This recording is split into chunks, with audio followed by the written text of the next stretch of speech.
सरहद पार सिखों पर कैसे जुल्म हुए हैं ये आप देखिए। अगर 1947 की अगर हम बात करें तो पाकिस्तान में 6% वहां पर सिख आबादी थी और अब पाकिस्तान में घटकर महज 20,000 सिख रह गए। पेशावर, खैबर पख्तूनख्वा, पंजाब में ही अब सिख हैं। लाखों की संख्या में सिखों का पाकिस्तान से पलायन हुआ है। यह दरअसल वहां पर जो स्थिति है वो बनी हुई है। और देखिए पाकिस्तान की हिंदू फाइल बर्बरता किस तरह से गवाही दे रही है खुद ब खुद, वो भी हम आपको बताते हैं। आजादी के वक्त पाकिस्तान में कुल 428 मंदिर थे। मौजूदा वक्त में पाकिस्तान में सिर्फ 26 मंदिर बचे हैं। ज्यादातर हिंदू मंदिर पाकिस्तान में तोड़े गए, मंदिरों पर होटल और मदरसे बना दिए गए। ये निश्चित तौर पर वो तल्ख सच्चाई है जिसका सामना पाकिस्तान को इंटरनेशनल कम्युनिटी के सामने करना ही होगा। ब्रिगेडियर शरदेंदु ये अच्छी बातें करके जो जख्म दिए गए हैं माइनॉरिटी कम्युनिटीज के साथ, जिस तरह का व्यवहार वहां पर किया गया है, उसको छिपाने की कोशिश तो नहीं कर सकता पाकिस्तान।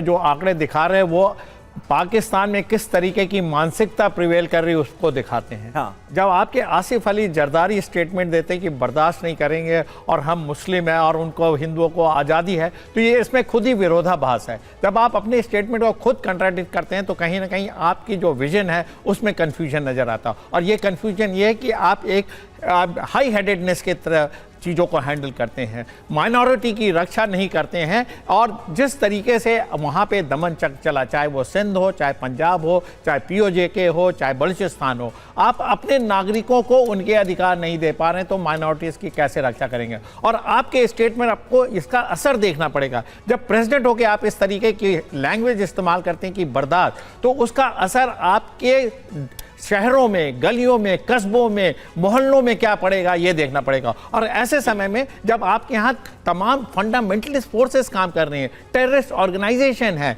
एक कट्टरपंथी लोगों का वहाँ वर्चस्व है, तो जब आप ऐसे स्टेटमेंट देंगे तो उसका असर आम नागरिकों पे क्या पड़ेगा, किस तरीके से माइनॉरिटी को वो हैंडल करेंगे। उसका रिजल्ट यही होगा कि 20% की पॉपुलेशन को 3% या 2% में कन्वर्ट कर दिया जाएगा, 6% की पॉपुलेशन को 1.25 में कन्वर्ट कर दिया जाएगा और साथ में पलायन होगा। तो आप ये नहीं कह सकते हैं कि हिंदू या माइनॉरिटीज को स्वतंत्रता है, दे आर इक्वल सिटीजन। आपके यहाँ दोहरा मापदंड पहले से ही आ रखा है। एक तरफ हाई हेडेडनेस, दूसरा सामंती व्यवस्था, तीसरा इकोनॉमिकली आज की डेट में पूरी तरीके से बैकवर्ड। तो आप उनको कोई सुविधा दे ही नहीं पा रहे हैं, तो आप कैसे एक पाकिस्तान की बात कर रहे हैं। तो लिहाजा आपको अपने स्टेटमेंट को समझना पड़ेगा।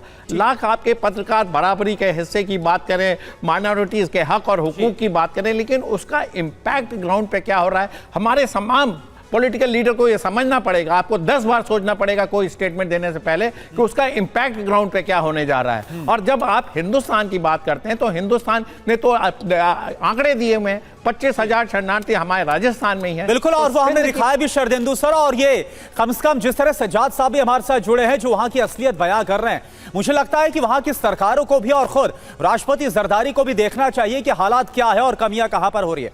तो पाकिस्तान में बड़ा सवाल है कि क्या हिंदू होना गुनाह है।